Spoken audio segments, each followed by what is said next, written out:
Hello everyone, welcome to Networks class. My name is Ned Dimitrov, and throughout the course I'll try to record some of our lectures so that I can post it online and you can refer to these videos afterwards in class. And so this is just for the first lecture, which simply involves an overview of some of the class problems that we're going to see throughout the remaining quarter.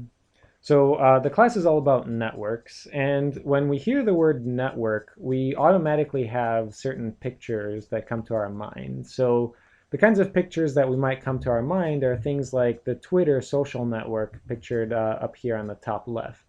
So in this kind of network, a node would be an individual person, and there would be an edge between two people if they're following each other, for example. Another kind of network that jumps to our mind might be just a transportation network. So on the top right here is the world's airline network. And you can see that there's maybe some stronger connections between the United States and Europe versus other places around the world. But a natural way of representing airlines and their routes is where you have cities as nodes, and two cities are connected with an edge if there happens to be flight that goes from one of the cities to the next city. So on the bottom here, we have the world's road network. And just by kind of looking at these things, you can already see interesting patterns emerge. So for example, by looking at the world's road network, you can already see where there are deserts in the world. So for example, here, here, here, here, just because there happen to be not many roads in those deserts. But the first part of class, the first week or two, what we're going to be doing is building up our vocabulary so we can properly describe networks. Because these networks are actually could be quite different from each other. And so having the correct terms to describe a network is just the first step in solving the network's problems that we're going to see later in the class. So after we get the basic building blocks to describe a network, we're going to look at our first problem, which is basically network exploration. So you're all familiar with these kinds of puzzles. You might have seen them in the newspaper. And the point of this puzzle is to start in one corner and see if there's a path that goes to the other corner. And intuitively, you might know for a fact that if you're methodical about exploring the routes, if there is a route, eventually you'll find it. And that's exactly the kinds of algorithms that we'll talk about in class. Algorithms that basically, if there's a route, they are guaranteed, proven, that they will find the route if it exists. And if it doesn't find the route, then you know for a fact that one does not exist. So the reason I chose this particular picture to put up here is that you can see that when this puzzle gets bigger and bigger, just our intuitive, let's just look for a route through eyesight kinds of methods do not work. And you need something more complex to solve these kinds of problems. And we'll learn those kinds of algorithms in class. So another problem that we'll look at is one based on the 15 puzzle. So this is just a very common puzzle. For those of you that have kids, you might have one of these at home already. And the goal of this puzzle is to slide the tiles around so that you get 1, 2, 3, 4, 5, 6, and so forth. And it may not be obvious to you right now, but you can solve this problem using a network. So you'll do that in a homework assignment where you take this 15 puzzle, you create a network out of it, and then you solve some network problem where the answer tells you exactly which tile to slide where.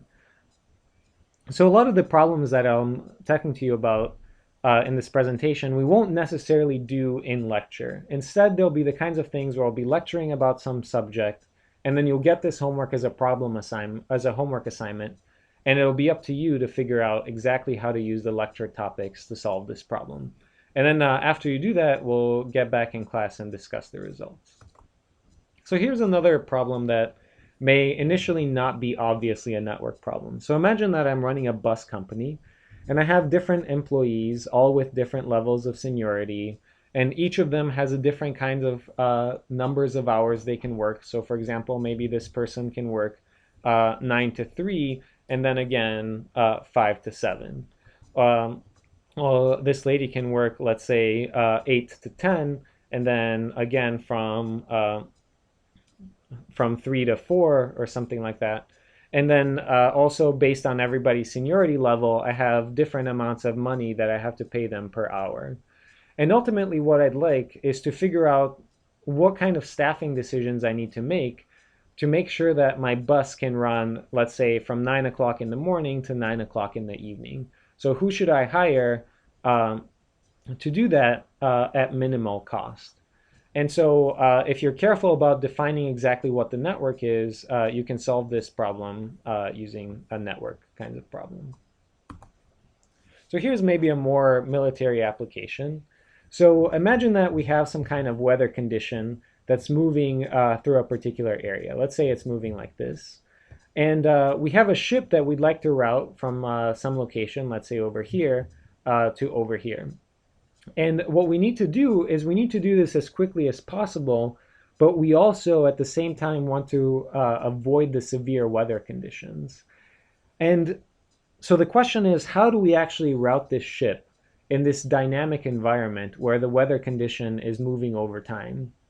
So we might have some kind of weather forecasts, and we need to take those weather forecasts into account for routing the ship.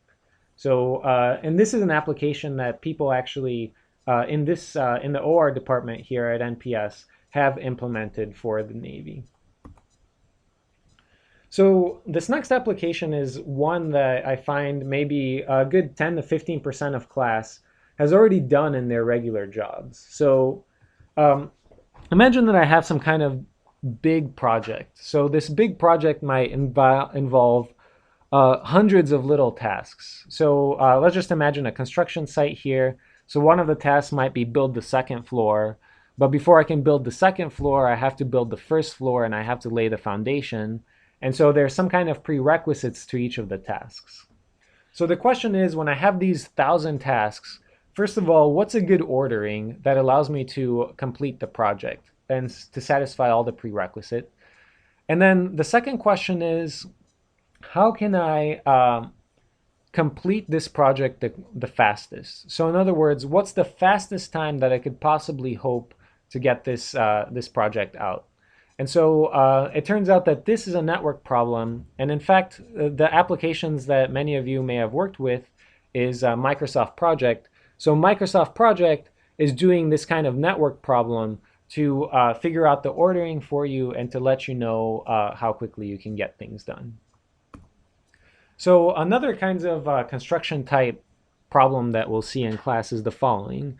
So imagine that I'm doing this construction, and in different months, I have requirements for different numbers of people. So maybe towards the main part of the project, when I'm building up all the floors, I need a lot of people. And towards the end of the project, I'm just doing some kind of finishing, some maybe furnishing, and then I need very few people. And what I can do over time is I can bring people in from other sites or let people go. But bringing people in and letting people go is quite expensive. And so the question is, how do I make my staffing decisions over time so that I satisfy my requirements in terms of the number of people I need, but at the same time I minimize the overall construction costs? So this turns out to also be solvable using a network.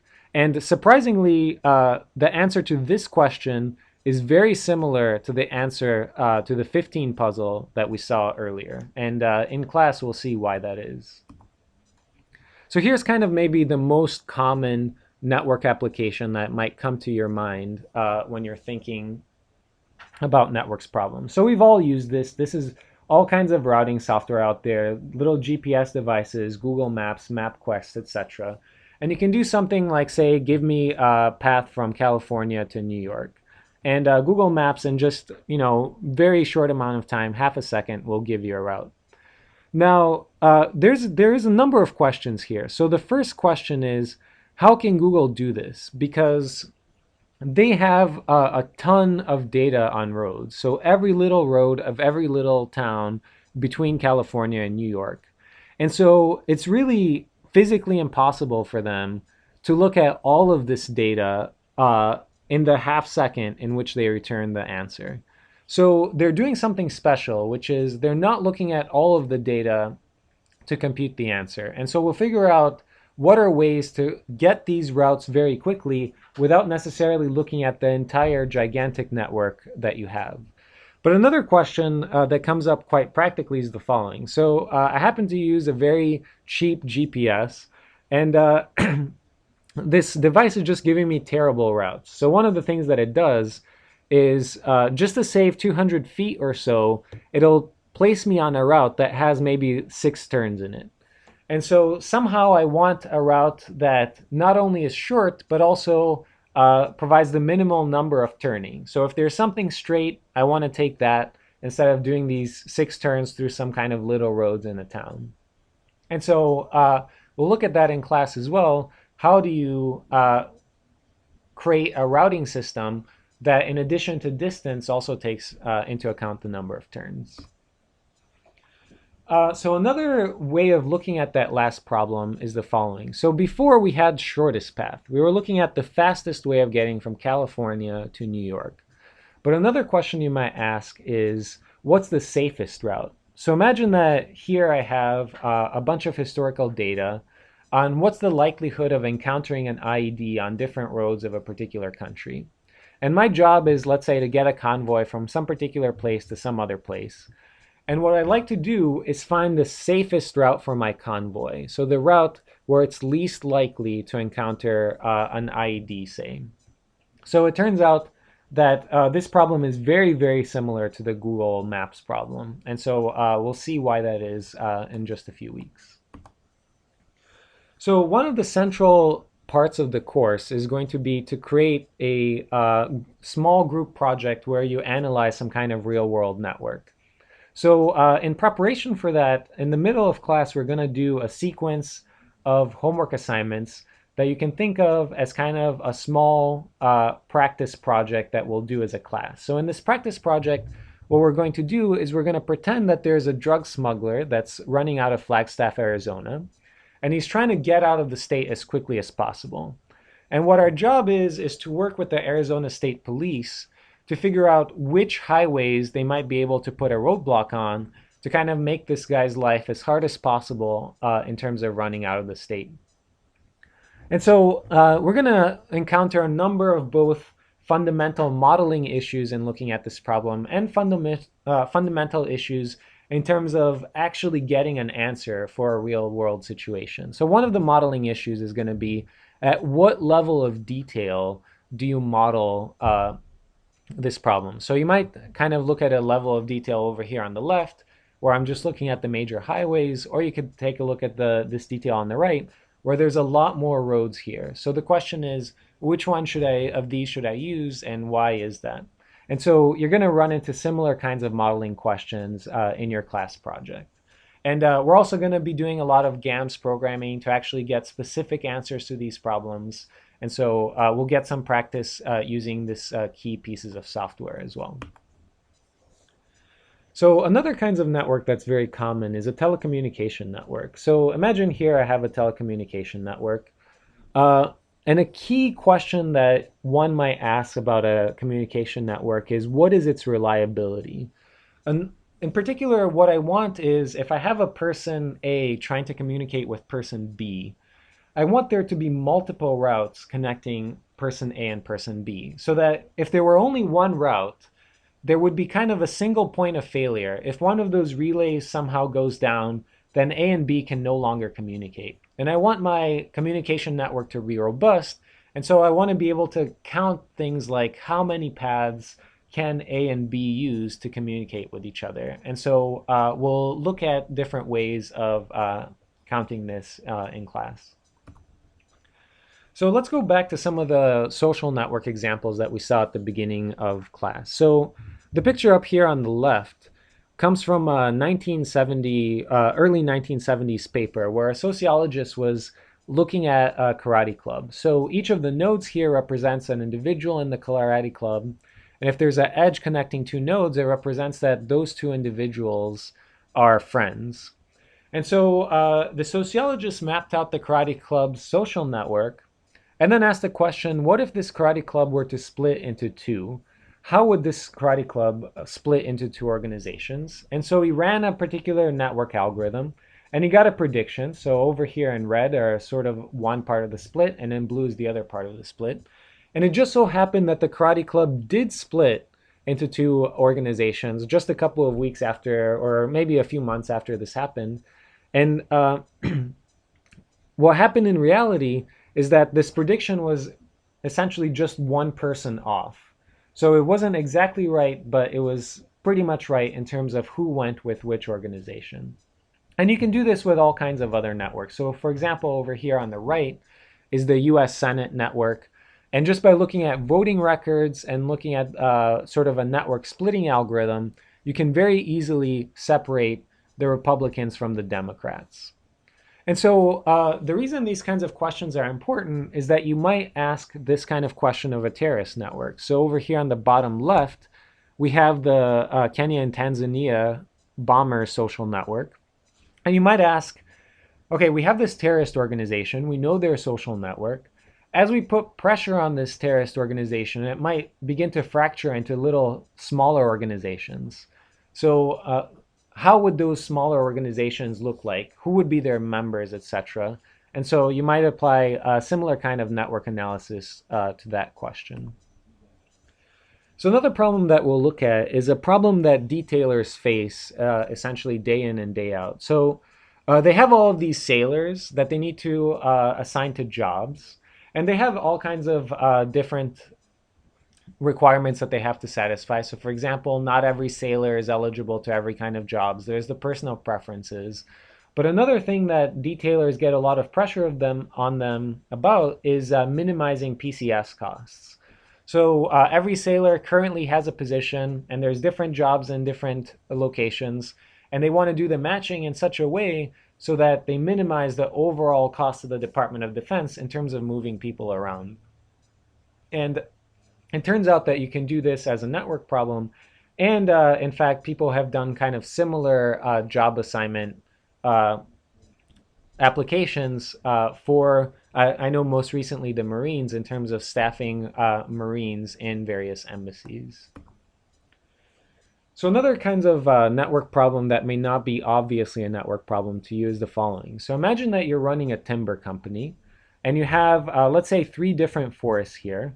And these different forests might have different characteristics. So let's say this forest is very lush, and so it's very easy to grow trees over there. Here it might be a little bit more difficult, etc. My timber company might have some kind of contracts. So every year I have to make sure that I cut down a particular number of trees.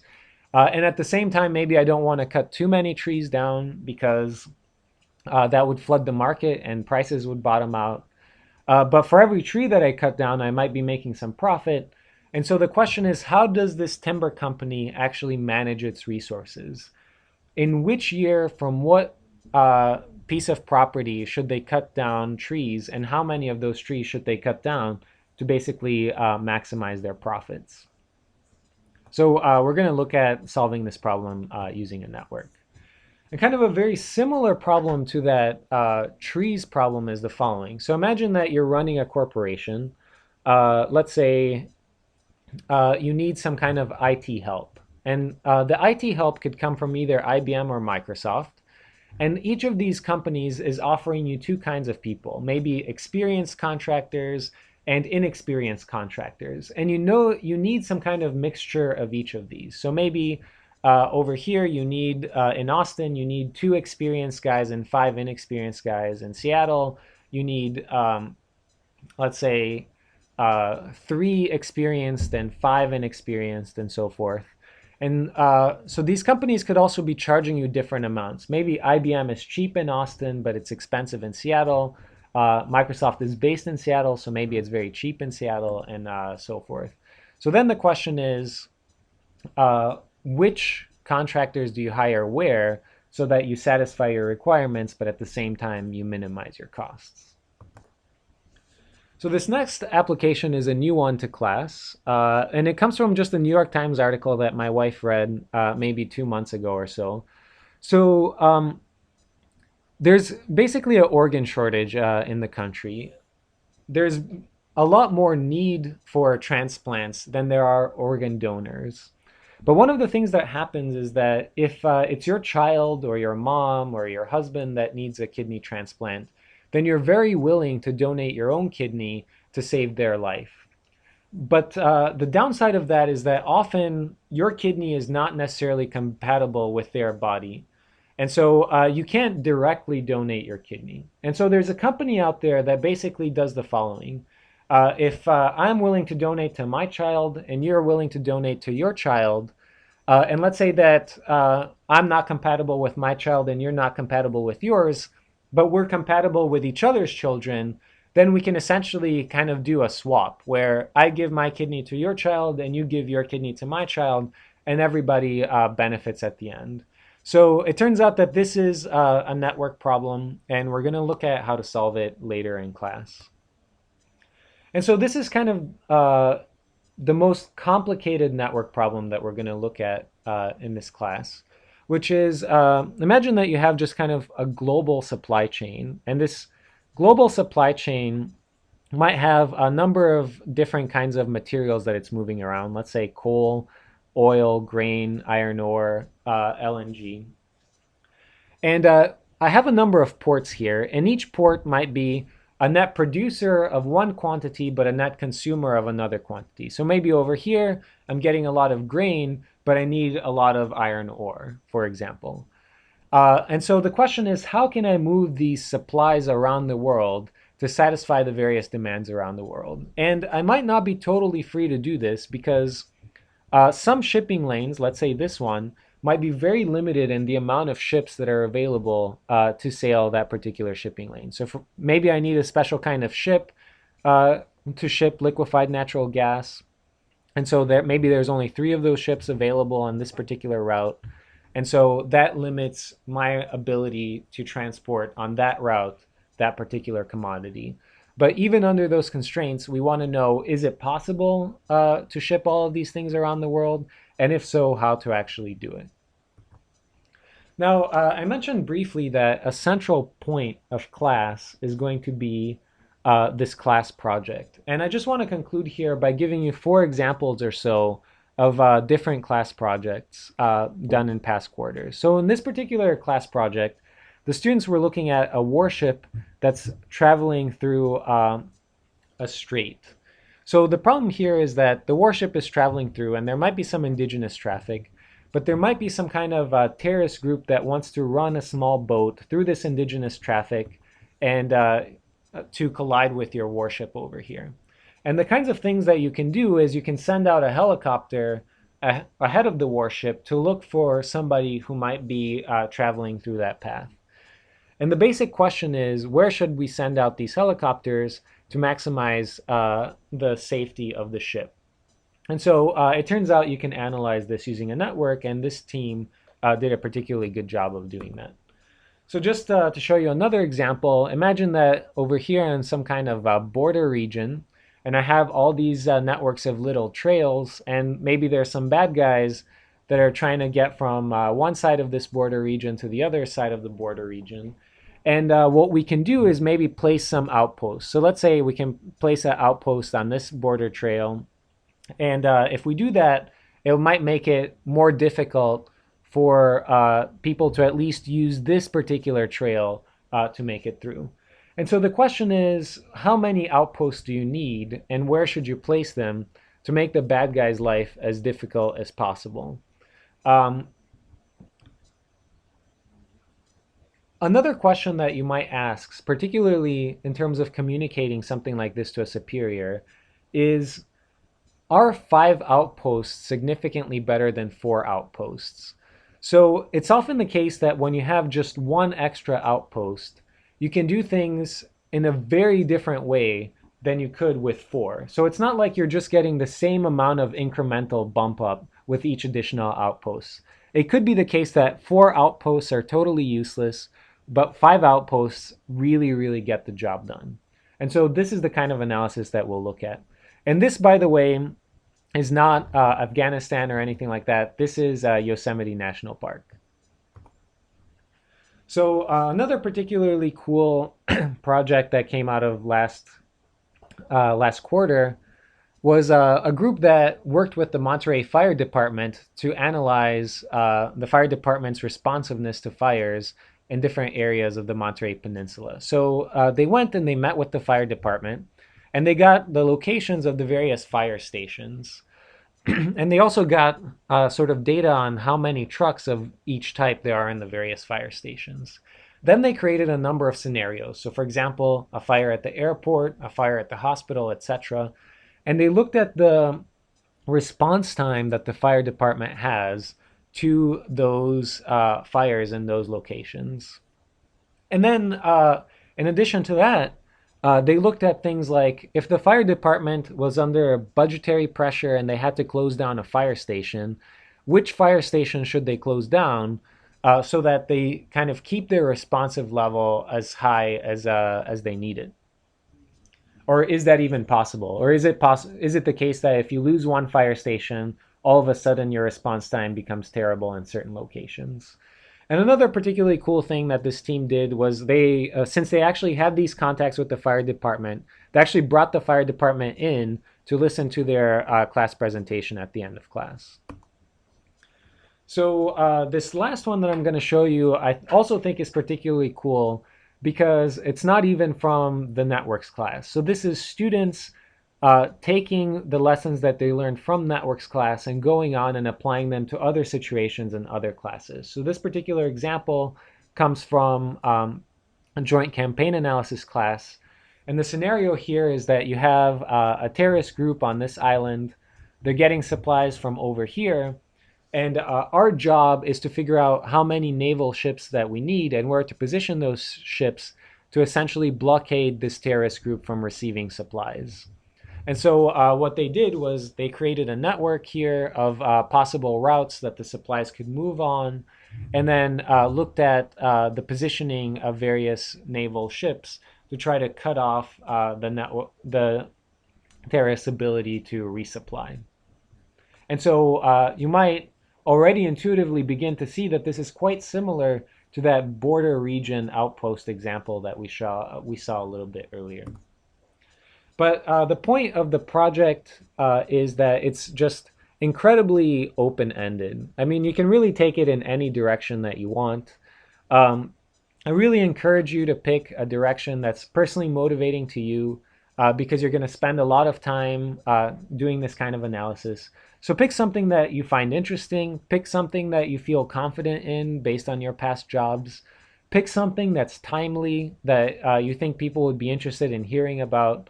And I'm looking forward to seeing your projects at the end of class. So for the rest of this first time period, all we're going to do is discuss the syllabus and hand out Project Zero. So I won't do this for the online recording. I'm going to assume that all of you can get that in class. So this concludes just our first class period that involves mostly an overview of class and a description of class structure. So thanks a lot for listening.